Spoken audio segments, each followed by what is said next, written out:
Malam, malam Ustadz. Malam, malam. Iya, mbaknya dari Kristen ya? Malam.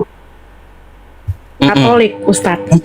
Oh, Katolik. Mungkin kita bisa bertanya jawab, Mbak, tentang Iya, masalah kekatolikan dan Islam. Kalau Anda mau nanya Islam, silahkan gitu. Mungkin ada pertanyaan sebelum saya bertanya tidak, kepada Anda. dari Ustadz aja dulu yang tadi Ustadz sampaikan. Nah, baik. Kalau Anda ngakunya seorang Katolik, ada nggak perintah Ya, Yesus untuk menjadi Katolik gitu? ya, kami orang agama Katolik ya Ustadz. Tadi saya sudah mendengar sedikit tentang penjelasan Ustadz tentang Tuhan, berdoa kepada Tuhan ya. Hmm. Nah, yang saya mau jelaskan di sini, kami mempunyai Allah Tritunggal Maha Kudus.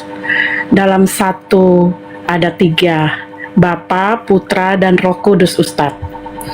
Jadi Baik. Allah itu sebagai Bapa, Roh Kudus sebagai Roh Penghibur, dan Anak itu adalah Yesus sendiri. Jadi satu Allah, tiga pribadi. Allah Bapa, Allah Putra, Allah Roh Kudus Ustadz. Baik. Jadi Kalau gitu saya mau kalau tanya. Yesus tunggu Ustadz, kalau Yesus mengatakan bahwa Ustadz mengatakan berdoa kepada Tuhan, berarti Yesus mengatakan berdoa kepada Allah Bapanya di dalam surga. Itu Ustadz. Baik. Ya, Begini, sebelum saya menanggapi itu, saya mau tanya dulu. Anda tadi menyampaikan kepada saya, katanya di dalam kekatolikan Anda ada roh, ada Bapa, ada Tuhan Anak, terus ada apa tadi lagi ya? ya, 3 gitu. Nah, ya. kalau Anda mengaku sebagai pengikut Yesus, kapan Yesus mengajari seperti itu, Mbak? Karena ketika saya membaca kitab Anda, nggak pernah Yesus itu mengajarkan Trinitas atau Tritunggal gitu. Begini, Tritunggal itu kan Maha Kudus itu kan sudah ada Bapa, Putra, dan Roh Kudus Ustadz. Jadi Ada nggak Yesus ngajarin gitu? ya, Ada nggak Yesus ngajarin bahwa Tuhan itu 3 dalam 1? ya Yesus sering menyatakan berdoa Gimana? melalui aku sama saja berdoa berdoa kepada Allah. Berdoa Ya, melalui saya Yesus Ustadz, sama berdoa kepada Allah saya gitu. ya saya mungkin kurang memahami ya Alkitab ya Ustadz, tapi sedikit ilmu mungkin saya tahu tentang tentang ajaran Yesus sih. Jadi yang saya tahu itu memang itu tiga pribadi, satu Allah tapi tiga pribadi, Allah Bapa, Allah Putra, Allah Roh Kudus Ustadz. Kalau sedangkan Allah Roh Kudus itu adalah sebagai apa ya? Roh Kudus itu adalah tiga pribadi tertunggal yang Maha Kudus, yang menunjukkan apa? Ketaatan itu Roh Kudus ya. Ya mungkin saya hanya sedikit aja yang saya tahu. Gak apa-apa. Itu Jadi gini Mbak. Karena kan saya juga membaca kitab Anda, bahkan sampai selesai saya baca. Nih, saya punya kitab Katolik, Deuterokanonika gitu. Nah, ya. saya baca di sini tidak pernah Mbak Yesus itu mengajarkan bahwa Tuhan itu 3 dalam 1 selama dia diutus ke muka bumi. Yesus berkata kepada Bani Israel tuh dalam Markus ya, dalam Markus 12. Di situ dia katakan, "Hai Bani Israel, Tuhan Allah kita, Tuhan itu Esa." Gak ada Yesus menyerukan kepada Bani Israel itu, "Hai Bani Israel, Tuhan Allah kita 3 dalam 1." Gak ada. Jadi ajaran Yesus dengan ajaran Katolik ini bertentangan. Sebelumnya saya mau tahu dulu, ketika Anda mengatakan Anda seorang Katolik, adakah perintah Yesus untuk menjadi Katolik? Gini, kalau Yesus menyuruh umatnya ke gereja itu ada, Bang. Tujuannya itu hanya bersekutu, bertumbuh dalam iman secara bersama-sama, saling menguatkan sebagai tubuh Kristus. Gereja itu adalah Di mana wadah, itu? Bang. Di Ya, mana Yesus menyuruh ke gereja?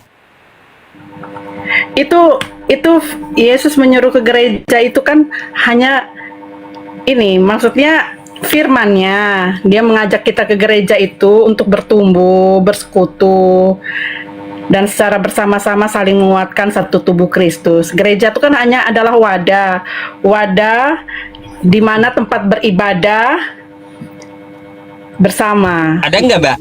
Maksud saya tuh di kitab Katolik ini Yesus menyuruh bahwa kamu harus ke gereja gitu. Ada nggak tertulis di kitab Anda? Ya, kalau di kitab pasti tidak ada ya, Bang Ustadz ya, tidak ada. Oh, nggak mungkin ada. ya, yang tahu ya. Mungkin saya nih minta maaf jujur, saya kurang membaca Alkitab, jujur Ustadz. Jadi untuk kalau Ya. kalau Ustadz di Alkitab mungkin saya kurang mengerti ya Ustadz. Itu. Kalau saya udah tamat baca ini, jujur aja gitu. Memang nggak ada Yesus itu menyuruh jadi Katolik, nggak pernah ada Yesus itu menyuruh ke gereja, karena nggak ada gereja di zaman Yesus gitu. Iya, memang tidak ada gereja waktu itu. Nah, sekarang kita balik pertanyakan ke diri Anda. Kalau Yesus tidak memerintahkan jadi Katolik, ngapain aku jadi Katolik? Kalau Yesus tidak memerintahkan ke gereja, ngapain aku ke gereja? Kan gitu. Ngakunya aku ini pengikut Yesus, tapi nggak ada perintah Yesus untuk Ya. jadi Katolik dan ke gereja. Pertanyakan diri kita, kenapa kita malah menjadi Katolik? Padahal Yesus tidak pernah menyuruh jadi Katolik gitu. Ya, Yesus pernah menggunakan kata gereja itu, ada Bang di Injil Matius kayaknya. Bab 16 ayat 18 mungkin. Coba ya sekitar Apa itu ya katanya? kayaknya. Kumpulan orang yang dipanggil keluar bukan sebuah gedung. Ia berkata, di atas batu karang ini aku mendirikan jemaatku. Seperti itu, Bang. Itu kalau kita tinjau dari bahasa aslinya, memang bukan gereja tapi tempat berkumpul. Ya kan, Tempat berkumpul gitu. Ya, tempat berkumpul kan berarti persekutuan kan, Bang? Persekutuan umat. Nah, kalau tempat berkumpul kan orang di mall juga ngumpul kan. Ayo. Beda Ustaz, beda perkumpulan secara umum atau perkumpulan secara itu kan beda, oh Bang. Maksudnya kontesnya kan tuh beda. Ini kan Yesus. Ini di atas batu karang ini katanya kan saat itu ya dia akan mendirikan jemaat yang pertama. Jemaat yang pertama tuh Kristen atau Yahudi? Yang pertama. Jemaat yang pertama Kristen atau Yahudi? Yang begini, Ustadz, mungkin saya sedikit ya. Karena Yesus itu kan dilahirkan pada masa zaman Yahudi. Itu. Dan kedua, tadi sempat saya dengar bahwa tadi menyinggung soal haram babi, ya kan, Ustadz? Ya betul. Orang Yahudi dalam hukum Taurat itu mengharamkan babi. Yesus itu hanya menjalankan hukum Taurat sebagai orang Yahudi, tapi tidak melarang orang makan babi. Itu yang saya tahu, Ustadz. Terus, karena Yesus itu bergabung, maksudnya Yesus itu tinggal di dalam Yahudi, dia harus memenuhi hukum Taurat, mematuhi hukum Taurat yang ada. Makanya dia tidak makan babi, Ustaz. Bentar Mbak, ini saya mau tahu, Taurat itu apakah Yesus juga yang menurunkan kepada Musa? Ya, itu kan dari Allah. Bukan Yesus? Iya, dari Allah. Kan Yesus ini kan sudah perjanjian Yesus baru. dengan Allah beda. Maksudnya Yesus Allah memang satu, tapi Allah mengutus Yesus itu kan mau mengubah hukum Taurat itu, Bang. Sebenarnya yang hukum Taurat itu yang tidak baik, maksudnya Yesus mau merubah hukum Taurat lah. Itu Bang. Yang saya tahu, yang saya belajar ya Bang, dari SD, dari SMP, dari SMA seperti itu Bang. Yesus itu dilahirkan saat saat dia tuh berkumpul dengan orang-orang Yahudi, terus ya dia mematuhi hukum Taurat itu. Dia sebagai orang Yahudi, dia harus mematuhi hukum Taurat, tidak makan babi. Tapi dia tidak mengajarkan orang untuk melarang orang untuk makan babi, tidak. Hanya dia mematuhi jadi ceritanya, hukum Taurat. Berarti Yesus itu jadi ceritanya Tuhan mengikuti aturan dia sendiri gitu. Betul nggak? Berarti Tuhan Anda ya mengikuti aturan yang dia bikin sendiri gitu. Senjata makan Tuhan. Bukan begini Bang, dia hanya menggenapi hukum, dia hanya menggenapi firman Allah. Maksudnya begini, dia datang tuh kan mau menyelamatkan umat manusia nih. Jadi dia mau maksudnya bagaimana ya? Jika mau nerangkan agak susah ini. Menurut versi apa terangkan aja apa yang Anda tahu. Iya. Gak apa-apa. Gini Mbak, itu kan sharing karena saya juga membaca kitab Anda gitu.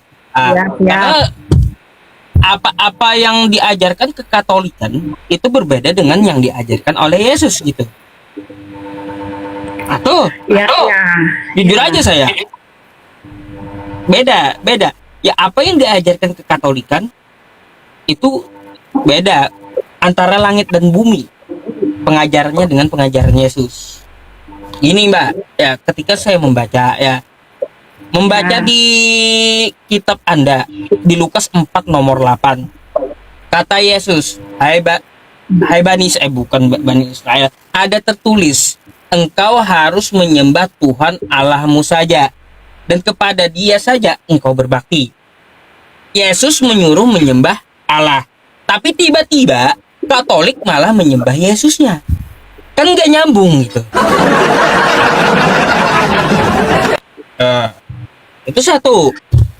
Yang kedua, ajaran dari Yesus. Yesus kagak pernah makan babi, tapi Katolik boleh makan babi. Ya. Oh, yang ketiga, Yesus sunat di hari ke-8. Tapi Katolik tidak bersunat. Kalaupun bersunat hanya untuk kesehatan.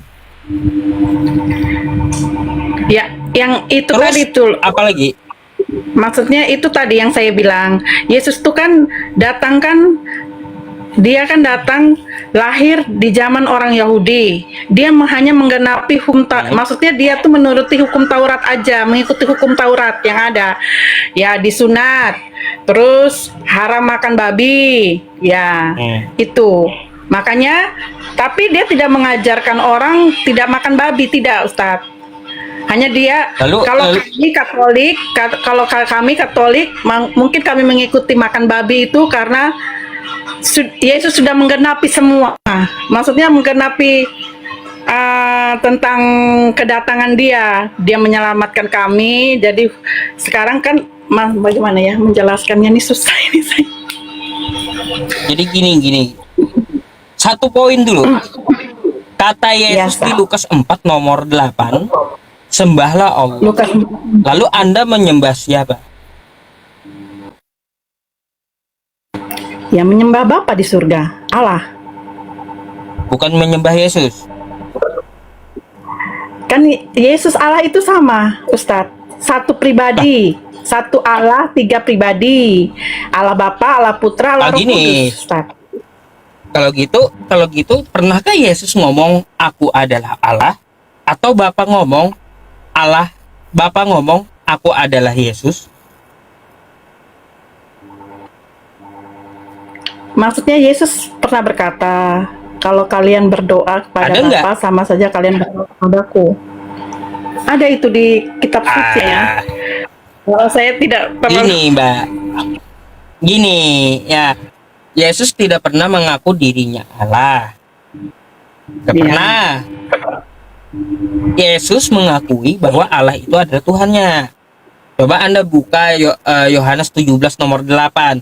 Inilah hidup yang kekal itu. Mereka mengenal Engkau satu-satunya Allah yang benar. Satu-satunya Allah, bukan tiga dalam satu Allah, tapi satu-satunya Allah yang benar, dan mengenal Yesus Kristus yang telah Engkau utus. Di situ Yesus punya Tuhan dia. Nah, lalu kenapa Anda malah menyembah Yesus yang punya Tuhan? Ya karena Allah, Yesus itu adalah anak Allah, Ustadz. Yesus adalah inkarnasi dari Allah. Yesus itu kan datang untuk menyelamatkan umat manusia, Ustadz. Jadi dia datang dalam wujud manusia, tapi dia adalah inkarnasi dari Allah, begitu, Ustaz. Jadi menurut Anda Tuhan berubah jadi manusia gitu? Nah, ya Allah mengutus putranya menjadi manusia untuk menebus dosa manusia. Dia mengutus putranya, berarti bukan Tuhan dong, anak Tuhan gitu. Iya, mau dikatakan secara logika manusia ini tidak masuk akal ya, Ustadz. Ini adalah gini. Masalahnya kalau kita mengikuti logika manusia ini mungkin hal yang tidak mungkin bagi manusia, tapi bagi Allah itu mungkin, Ustadz. Bagi Allah itu bisa, mungkin sekali. Tapi kalau bagi manusia mungkin kita berpikir bahwa bagaimana ini Allah mengutus Allah putranya sendiri, ini bagaimana, maksudnya tidak masuk akal lah bagi manusia. Tapi kalau bagi Tuhan segala hal tidak mustahil baginya. Itu baik. Jadi gini, saya sepakat, bagi Tuhan dia bisa jadi apa saja, nggak ada mustahil ya. Saya sepakat ya. Tapi ada yang tidak pantas bagi Tuhan gitu, tidak pantas bagi Tuhan. Coba tadi kan saya ada tuh diskusi sama kawan-kawan yang sebelumnya naik nih ya. Kata saya, kalau saya menyuap nasi makanan kita nasi, wajar atau pantaskah kita makan nasi? Pantas, kata dia. Tapi kalau kita makan kotoran sebagai manusia, apakah pantas manusia makan kotoran? Tidak pantas, kata dia. Nah, bagi kita yang ciptaan Tuhan, ada yang tidak pantas bagi diri manusia. Nah, begitu pula Tuhan. Ada yang tidak pantas bagi Tuhan. Meskipun Tuhan itu maha bisa, tapi dia tidak pantas. Tidak pantas apa? Tidak pantas lemah. Tidak pantas dia jadi manusia. Tidak pantas dia di rahim manusia. Tidak pantas dia dilahirkan manusia. Tidak pantas dia disusui manusia. Nah, gitu. Jadi ada yang tidak pantas bagi Tuhan. Begini, ya, Ustaz. Gimana? Kalau Yesus tidak menjadi manusia, bagaimana misinya menyelamatkan manusia? Dia harus jadi manusia, Ustadz. Dia harus dititipkan dalam rahim seorang ibu. Maksudnya yang dikandung oleh, ya ini menurut iman kami ya, iman Katolik, gereja Katolik, yang dipakai oleh Allah itu ya Bunda Maria. Tapi yang Bunda Maria ngandung itu Roh Kudus, itu Allah sendiri, Yesus lah, Yesus yang hadir di dunia. Jadi mau dibilang secara nalar manusia mungkin memang kita tidak sampai ke situ, tapi meyakinilah, iman kami yakin itu. Coba Anda berpikir. Berarti Yesus itu Tuhan yang disembah, betul? Ya. Baik. Pertanyaannya gini, Bunda Maria apakah menyembah Yesus? Bunda Maria menghormati Yesus sebagai anak Allah, sebagai anak. Menyembah nggak dia? Kalau untuk menyembah sih kayaknya tidak. Ya, tidaklah. Mungkin dia seperti ibu sama anak lah, tidak menyembah. Tidak menyembah. Lalu kenapa Anda nyembah Yesus? begini. Sedangkan ibunya Yesus aja ya tidak menyembah Yesus. Lalu kenapa Anda sembah Yesus? Nah, Ibu Yesus kan beda dengan kita, Ustadz. Beda lah. Ah. Ibu Yesus kan wanita yang dipilih Allah. Wanita yang dipilih Iya, Allah tapi kan dia untuk menjadi Ibu tapi kan Yesus. dia manusia juga, Iya, betul nggak? Iya, dia manusia. Iya, dia manusia. Ah, Tapi kalau untuk Yesus, hubungan Yesus dengan ibunya itu, kalau ibunya tuh lebih menghormati Yesus sebagai putranya, untuk menyembah tapi tuh tidak menyembah. menghormati sebagai putranya. Oh, tidak menyembah. Ya, Ya, artinya yang aneh Anda. Ibunya Yesus aja tidak menyembah anaknya. Lalu ngapain Anda menyembah anaknya? anaknya adalah Allah. Nah, Adalah Allah. Ya. Kita manusia kan ciptaan Allah, Ustadz. Nah, kita akan kembali ke Allah.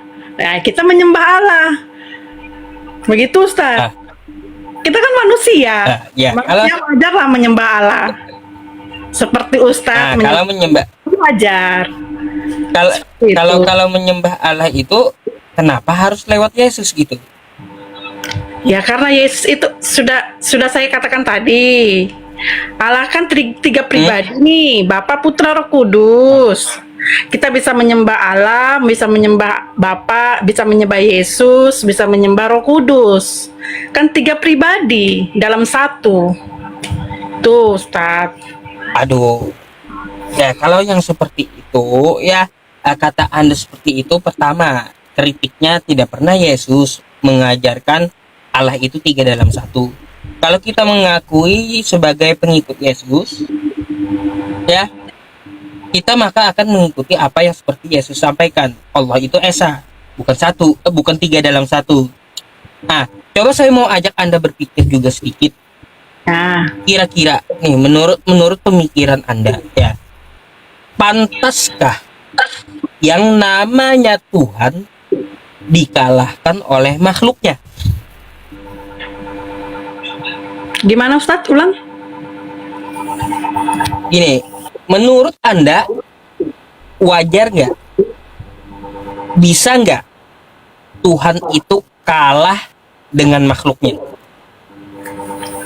Ya, tidak mungkin lah. Karena Tuhan menciptakan Tidak kita. mungkin. Ya. Tidak mungkin, ya. Lalu kenapa? Yesus kalah dengan tentara Romawi? Kan Yesus Tuhan toh. Nah, begini. Ya. Kalau seandainya Ustadz ya, Yesus tuh bisa saja membunuh semua tentara, ratusan tentara pun Yesus bisa. Tapi misinya Yesus, kedatangan Yesus itu kan untuk menyelamatkan, menebus dosa manusia. Nah, kalau seandainya dia tidak mati, dia tidak dibunuh, bagaimana dosa manusia ditebus, Ustadz? Nah, dari situlah ia menyerahkan dirinya, ia mati dibunuh supaya dosa manusia ditebus, dihapus, Ustadz. Seperti itu. Mati dibunuh berarti Tuhan dibunuh ciptaannya gitu.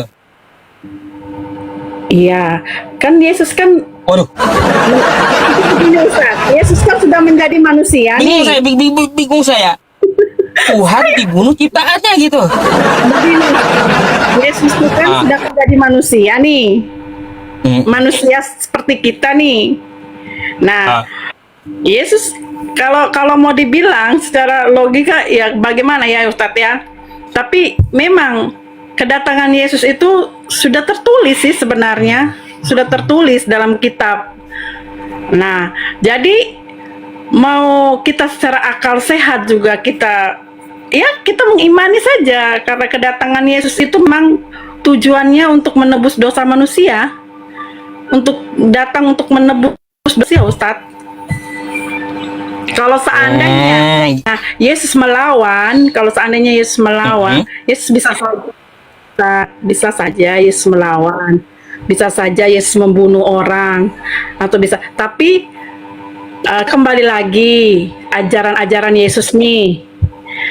kembali lagi ke ajaran-ajaran Yesus. Sedangkan saat waktu Yesus ditangkap, kita lihat saja waktu Yesus ditangkap di Taman Getsemani ya. Satu rasulnya itu Petrus memotong memotong telinga pasukan itu. Tetapi Yesus berkata, jangan. Yesus mengembalikan lagi telinganya seperti semula. Berarti di situ sudah tahu bahwa ajaran Yesus itu tidak boleh membalas kejahatan, karena Yesus datang itu tujuannya untuk menyelamatkan, bukan untuk menghancurkan. Itulah yang iman kami yang dipetik, Ustadz. Mbaknya ada Alkitab nggak di situ? Kalau Alkitab saya ada di kantor. Oh, di kantor, baik. Saya bukakan ya, tapi lewat HP boleh? Ya, siap Ustadz. Percayakah Anda kalau Yesus itu ngajarin membunuh? Kenapa, Ustadz? Yesus ngajarin membunuh. Saya tidak percaya, Ustadz. Setahu saya. Nih. Nanti Anda buka ya. Ya. Lukas 19. Ya. Nomor 27. Ya. Nih, kata Yesus, akan tetapi semua seterupu ini yang tidak suka aku menjadi rajanya, bawalah mereka kemari, dan nih di depan mataku. Oh.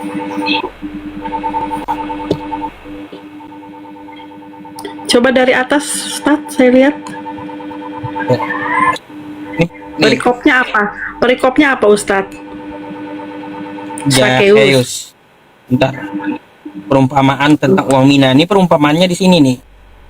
Ya. Beberapa. Nah, ini lalu perkataan Yesus menjelaskan gitu. Menjelaskan semuanya. Nah, lalu kata Yesus, kalaunya tidak mau, ya aku menjadi rajanya, maka tuh. Nah, sekarang begini Ustadz, itu kan dari kitab itu menerangkan dari atas, topiknya itu kan perumpamaan tentang uang mina ya. Ya, itu Yesus hanya mengatakan perumpamaan, bukan dalam hal ini lebih baik Anda baca dulu perumpamaan uang minanya yang perumpamaan. Uang minanya udah dibahas Yesus di sini. Ya. Tapi ini bukan perumpamaan yang bawahnya ini. Nah, tuh, Anda bisa baca di atas. Yesus sudah menjelaskan uang mina. Jalan ceritanya Yesus menjelaskan semuanya nih. Uang minanya udah lewat tadi dia jelaskan. Nah, terus ya itu kan dalam satu perikop, Ustadz. Itu dalam satu perikop bacaan, Ustadz. Ya kan tidak dibagi-bagi. Itu Ustadz ambil kan di tengahnya kata Yesus. Berarti itu perumpamaan yang terhubung dari atas ke bawah. Coba kalaunya perumpamaan uang minanya, kita menyambungkan saja ya dari perumpamaannya di atas. Berarti Yesus itu mengatakan itu sebagai perumpamaan saja, bukan Yesus mau menyuruh orang untuk membunuh, tidak. Karena yang setahu saya ya Ustadz ya, Yesus tuh mengajarkan tentang kasih. Karena satu yang paling saya rasa sampai sekarang tuh, Yesus pernah katakan, kalau ada saudaramu atau orang menampar pipi kirimu, kasihlah pipi kananmu. Berarti perumpamaan Yesus, ajaran Yesus itu tentang kasih. Itu loh Ustadz. Tapi kalau tentang itu lebih baik mbaknya gini, mbaknya gini baca lagi nanti ya, karena ini bukan perumpamaannya sampai sini nih, makanya nih tandanya habis sudah, makanya ditutup Yesus. Akan tetapi kata Yesus, semua seterupu ini. Nanti mbaknya baca aja gitu ya. Di Lukas 19 nih, ingatin Lukas 19 nomor 27. Saya nggak mengada-ada. Silakan Anda pahami. Terus gini, satu lagi nih. Nih. Coba saya bukakan lagi ayat Anda. Ya. Betul nggak Yesus itu punya Tuhan, Mbak?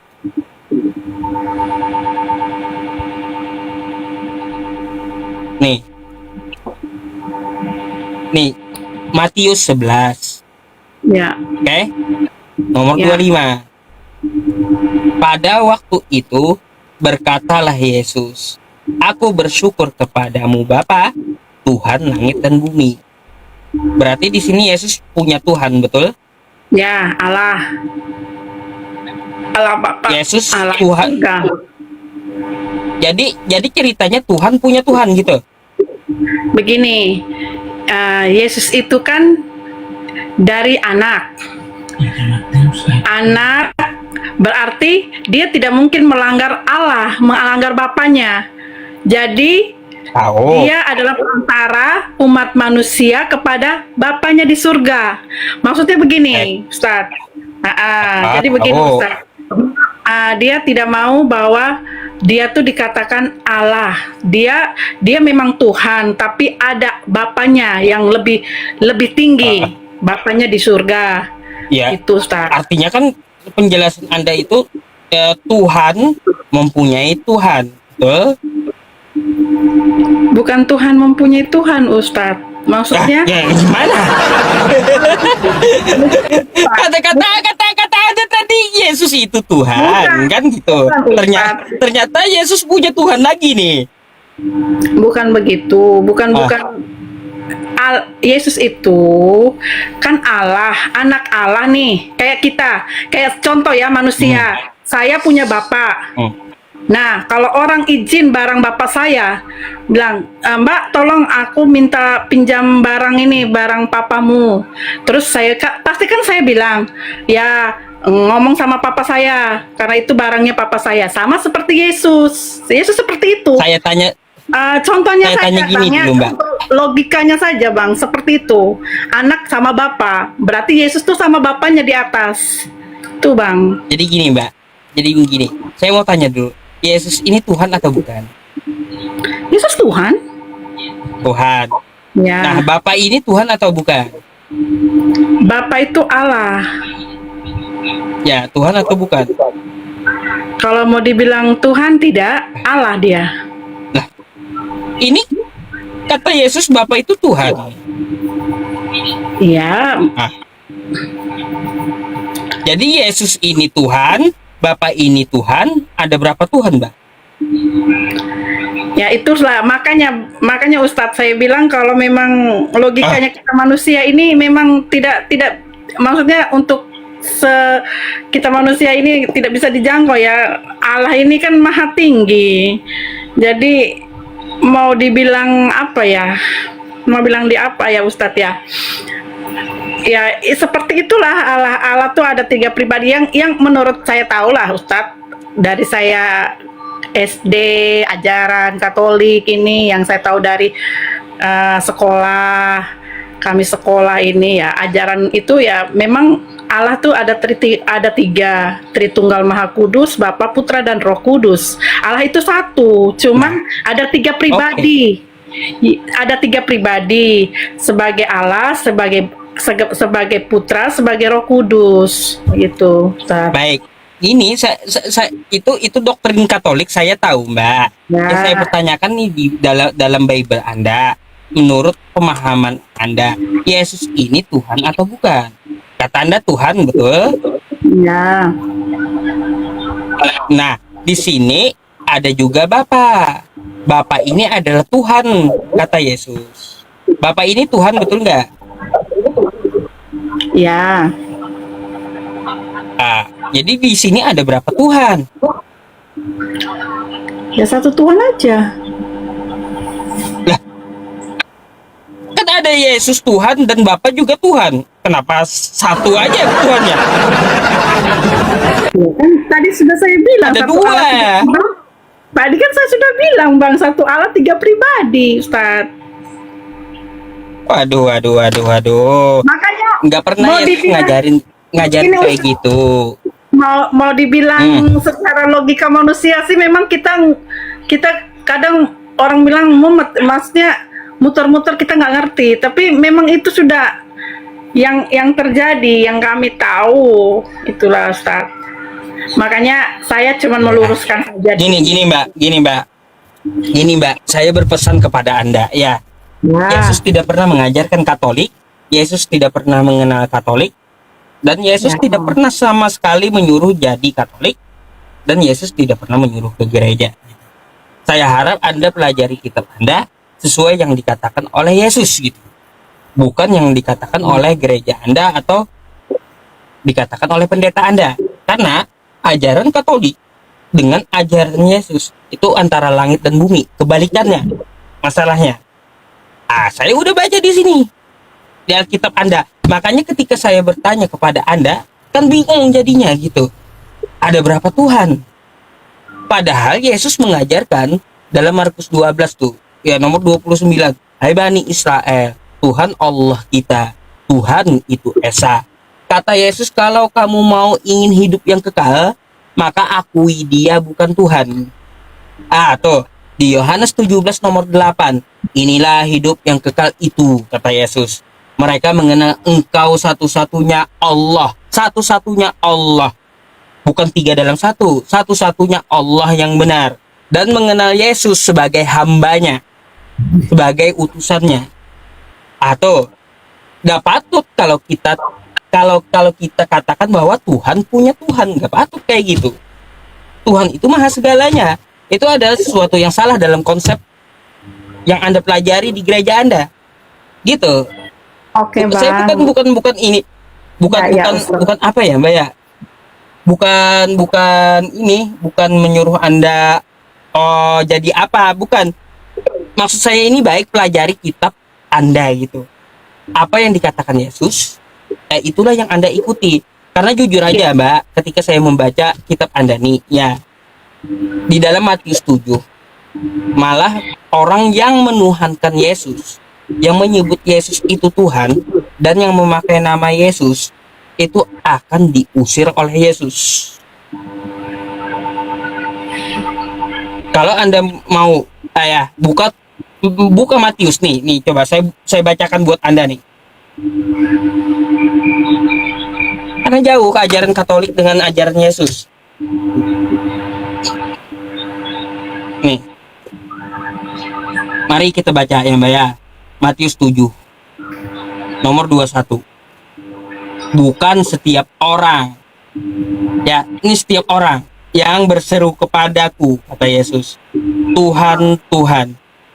Di sini siapa yang menyebut Yesus Tuhan? Agamanya apa? Pasti Kristen dan Katolik, nggak mungkin Islam, gitu. Akan masuk ke dalam kerajaan sorga, melainkan yang melakukan kehendak Bapakku yang di sorga.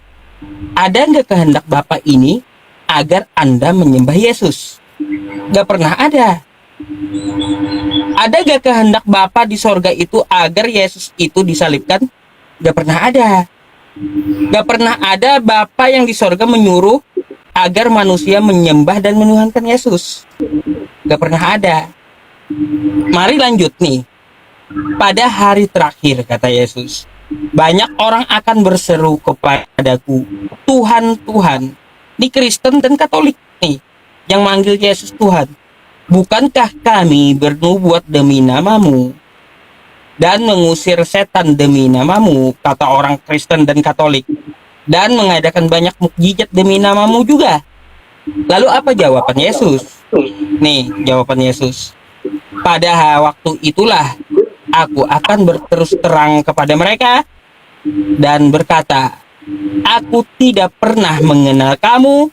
Enyahlah daripadaku, kamu sekalian pembuat kejahatan. Jadi, yang menuhankan Yesus dan memanggil Yesus itu Tuhan, maka nanti di hari akhir akan diusir oleh Yesus itu sendiri, Mbak. Ya, itu. Gitu.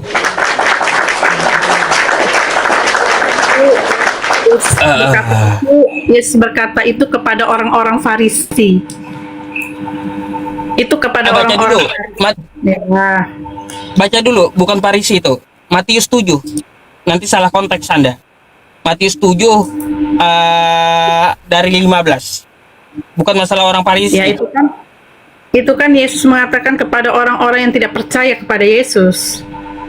Dia mengatakan itu. Iya, Tapi kalau orang yang percaya kepada Yesus pasti akan diselamatkan. Tapi orang yang tidak percaya akan Yesus ya itu. Itu aja Bang Ustadz. ya, itu aja. Betul. Yaitu saya hanya menyampaikan apa yang diajarkan oleh Yesus, Mbak. Bukannya untuk memaksa Anda masuk Islam, enggak. Tidak. Enggak. Bukan Tapi saling saya menyalahkan. menyuruh Anda untuk belajar dan memikirkan. Kalau Anda betul-betul mengikuti Yesus, maka ikuti kata-kata Yesus. Kalau kata Yesus sembahlah Allah, maka sembah Allah, jangan sembah Yesusnya. Terus kalau kita mengaku pengikut Yesus, Yesus mempunyai adat di hari ke-8, dia sunat, maka laki-laki wajib bersunat kayak Yesus.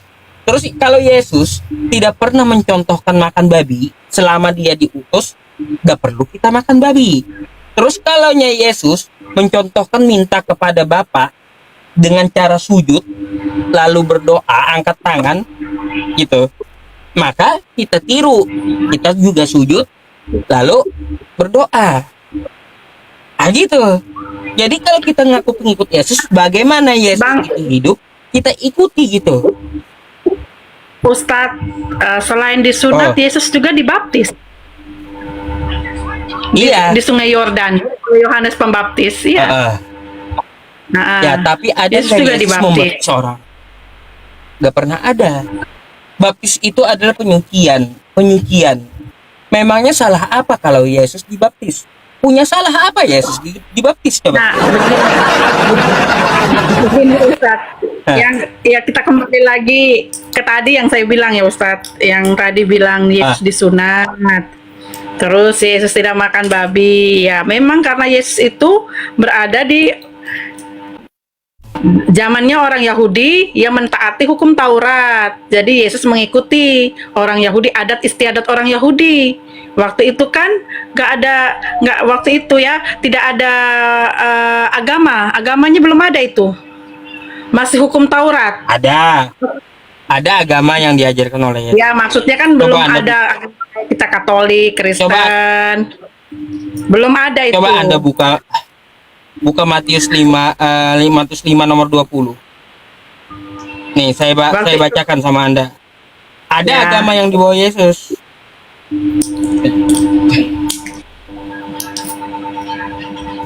Nih, kata Yesus, maka aku berkata kepadamu, jika hidup keagamaanmu tidak lebih benar daripada hidup keagamaan ahli-ahli Taurat dan orang-orang Farisi, sesungguhnya kamu tidak akan masuk dalam kerajaan sorga.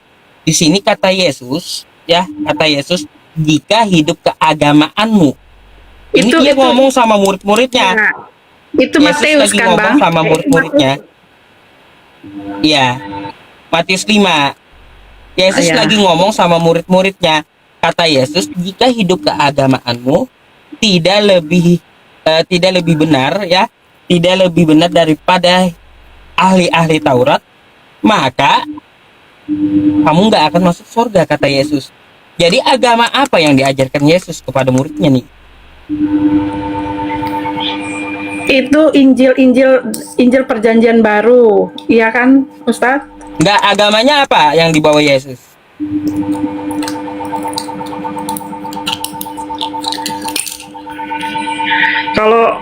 Kalau Yesus sih dulu ikut ini hukum Taurat.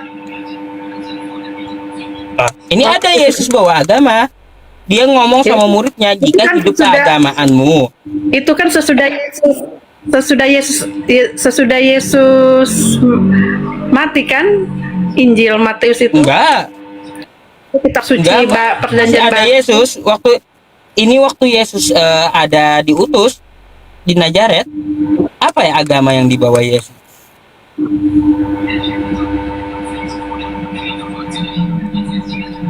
Ya saya kurang paham itu ya Ustaz. Makanya selidiki, Mbak. Itulah pesan saya kepada Anda, ya, selidiki, ya, mari ikuti Yesus gitu. Jangan percaya dengan doktrin Katolik Anda atau pendeta atau pastor Anda doang gitu. Karena apa? Saya sudah bilang sama Anda, Yesus tidak mengenal Katolik, Yesus tidak memerintahkan jadi Katolik, dan Yesus tidak pernah mengajari Katolik. Gitu. Itu aja sih poin dari diskusi kita malam hari ini gitu. Ustaz, kami tetap dengan keyakinan Kira-kira kami, iman kami. kira-kira Ustaz. Anda mau bertanya? Saya bertanya sedikit aja Ustaz, sedikit aja. Boleh? Eh, saya bertanya, kalau di dalam Islam kan mengatakan bahwa mengharamkan babi ya Ustadz. Nah, tetapi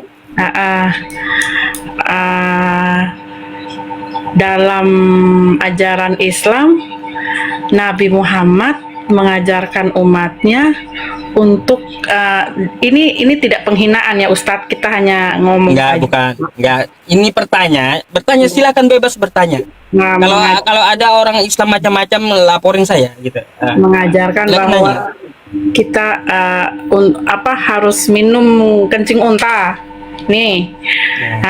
Maksudnya lebih baik, pertanyaan saya lah Ustadz ya, lebih baik mana nih, mau minum kencing unta atau daging babi nih? Pertanyaan saya itu aja Ustadz, terima kasih. Baik. Jadi gini Mbak, ya saya harus kasih tahu dulu sama Mbaknya, untuk masalah kencing unta itu bukan diperintahkan untuk Islam.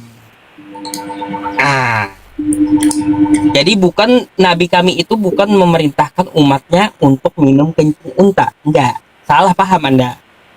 Ada sebuah kisah waktu di zaman dulu, di zaman Nabi kami, ada orang yang di luar agama Islam. Dia datang dari suku Urainah. Dia datang kepada Nabi kami karena nggak cocok cuacanya, nggak cocok dengan badannya. Akhirnya dia sakit, lalu menemui Nabi. Lalu Nabi mengatakan, ya, minumlah kencing unta dan susunya dicampur gitu. Lalu mereka ke peternakan unta, gitu ceritanya. Lalu mereka lakukan tuh, diperas susu unta dan air kencingnya, lalu diminum oleh orang di luar agama Islam itu, gitu. Setelah dia minum, ternyata dia sembuh. Setelah dia sembuh, malah dia memberontak, merampok, gitu. Jadi itu ceritanya kencing unta, bukan diperintahkan untuk umat Islam, biar Anda tidak salah paham terhadap umat Islam. Jadi nggak ada perintahnya. Umat Islam itu disuruh untuk minum kencing unta oleh nabinya. Jadi diperintahkan untuk orang di luar agama Islam, ya, oleh Nabi. Itu ada dalilnya. Nah, berkaitan tentang masalah kencing-kencing ini, ya, kencing-kencing ini. Sebenarnya Mbak, ya, sebenarnya ada yang lebih parah gitu. Lebih parah di kitab Anda ada. Ini saya bacakan buat Anda. Apa? Ya. Ya. Nih.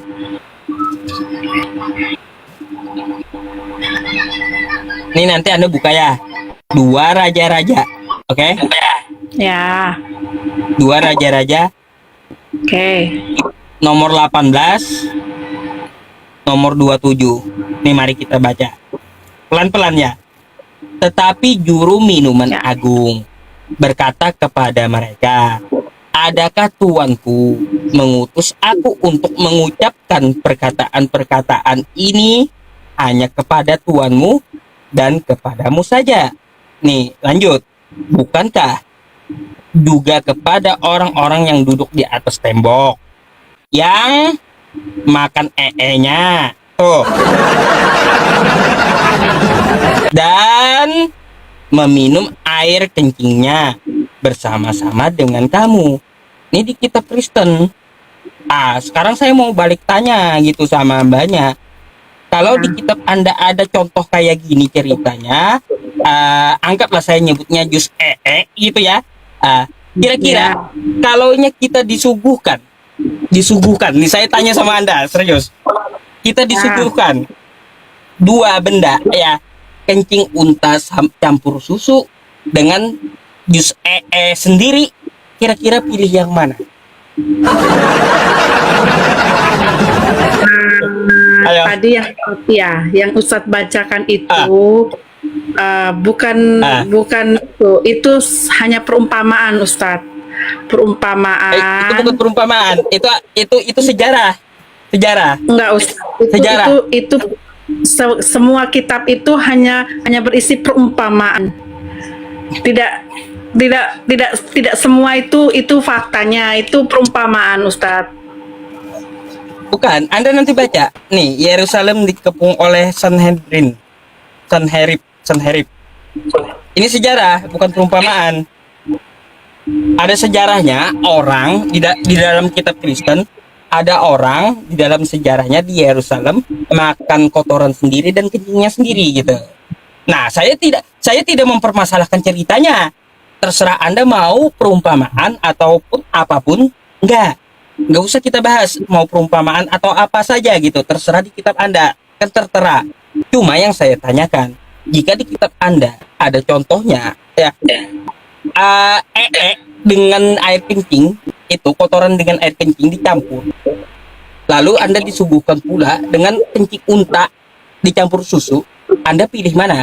Lebih pilih kencing unta atau pilih tai campur air kencing? Ya saya tidak pilih kedua-duanya Ustadz. Iya pasti. Tapi kalau kaunya mau memilih gitu, mau memilih pilih yang mana kira-kira? Ayo. Saya tahu Anda nggak akan memilih kedua-duanya. Pasti. Tapi kalaunya yang lebih mending mana? Lebih mending Kalau atau lebih mending kotoran ya? kayaknya dua-duanya sama aja Ustadz. Saya nggak pilih dua-duanya. Puasa Ustadz. Saya tahu gitu. Kalau disuruh saya makan atau memilih dua-duanya, mendingan saya puasa Ustadz. Puasa saya. Iya, kan kalau aja orang waras kan kayak gitu, ngapain kita ngambil kotoran manusia campur kencingnya sendiri kan? Nggak mungkin. Lebih baik orang minum kencing unta dengan susu. Karena ada susunya gitu. Daripada kotoran sendiri dicampur dengan kotoran sendiri dengan kencing sendiri dicampur. Ya. Aduh, itu parah itu Mbak. Itu kan tadi Ustadz gitu. Ustadz ngomong itu kan kitab Perjanjian Lama kan? Ya, sejarah Perjanjian Lama kitab Anda. Ya. Kitab Perjanjian Lama itu memuat di dalam kitab Perjanjian Lama itu semuanya tentang perumpamaan Ustaz. Nah, kalau di Perjanjian Baru, kenapa Yesus datang? Karena Yesus mau menggenapi kitab Perjanjian Baru. Nah, kalau Perjanjian Lama itu semuanya mengenai perumpamaan itu Ustaz. Bukan yang benar itu bukan itu, tapi perumpamaan semua itu yang diajarkan tentang perumpamaan. Hanya kita memahami saja perumpamaan itu artinya seperti apa, tapi bukan seperti itu ajarannya. Ya, Ustaz. Hanya itu saja. Mungkin saya tahu sedikit ya Ustaz, hanya itu aja. Mungkin saya tahu tentang perbedaan. Nah, ya. Ustaz. Gak apa-apa. Terima kasih atas diskusinya. Saya coba follow dulu ya. Siapa tahu mau diskusi lagi nanti ya. Oke? Jadi saya Terima kasih Ustaz. Selamat malam. Oke, thank you ya. Selamat malam. Oke. Malam Mbak. Selamat istirahat. Malam Mbak. Selamat istirahat. Ya, selamat juga Ustaz.